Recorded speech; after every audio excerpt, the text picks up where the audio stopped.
પ્રમુખ વાણી. બીજું ઘણા આપણે સત્સંગમાં જોઈએ છે, બારે જોઈએ છે, ઉપવાસ. ઉપવાસમાં મોટે ભાગે આપણે શું કરીએ છીએ કે ઉપવાસ કરીએ એટલે આપણે ફ્રૂટ લઈએ ને કંઈક બીજું ફરાળી બધી વસ્તુઓ લઈએ. એ ફરાળી વસ્તુઓ જે છે ને ગેસ બનાવવાની ફેક્ટરી છે. ગેસ જ થાય છે એનાથી. અને એ ખરેખર ઉપવાસનો ફાયદો જોઈતો હોય ને જેને, એને બને ત્યાં સુધી નિર્જળા કરવા.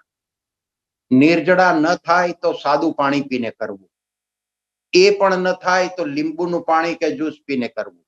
અને એ પણ ન થાય તો ના છૂટકે ફ્રૂટ લેવું અથવા તો બીજું ફરક.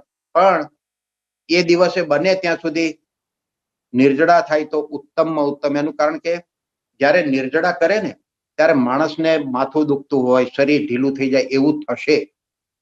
એ થશે એ સારી નિશાની છે. એનું કારણ કે તે વખતે શરીરની અંદર સમારકામનું કામ થતું હોય છે. એનાથી ઉપવાસથી શરીરની અંદર નાના નાના બળી ગયેલા રોગો ફરી થતા નથી. એટલા માટે એનો મહિમા સમજીને ઉપવાસ કરવો.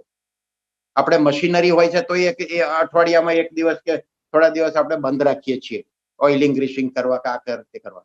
તો આ તો આપણું મશીન ચાલુ જ હોય 365 દિવસ. એટલે એ આપણે ઉપવાસ ન કર્યા બરાબર થાય છે. ફરાળ કરીએ એટલે ઉપવાસનો અર્થ શું કે કઈ લેવું તો પણ એ તો નાખીએ છીએ આ ને બીજી રીતે. અને એ ગેસ થાય છે ને એવું થાય છે. એનું પણ કારણ છે કે એ ખોરાકથી આપણે ટેવાયેલા નથી. એ જ્યારે ઉપવાસ કરીએ ત્યારે જ લેતા હોય છે. એટલે આપણું શરીર છે ને એનાથી ટેવાયેલું નથી હોતું. એટલે એ લેવાથી કઈ ફાયદો થતો નથી. એટલે બને ત્યાં સુધી નિર્જળા કરવા.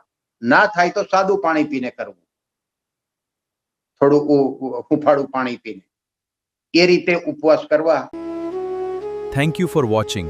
For more spiritual videos, please subscribe to the Pramukh Vani YouTube channel. Jai Swaminarayan.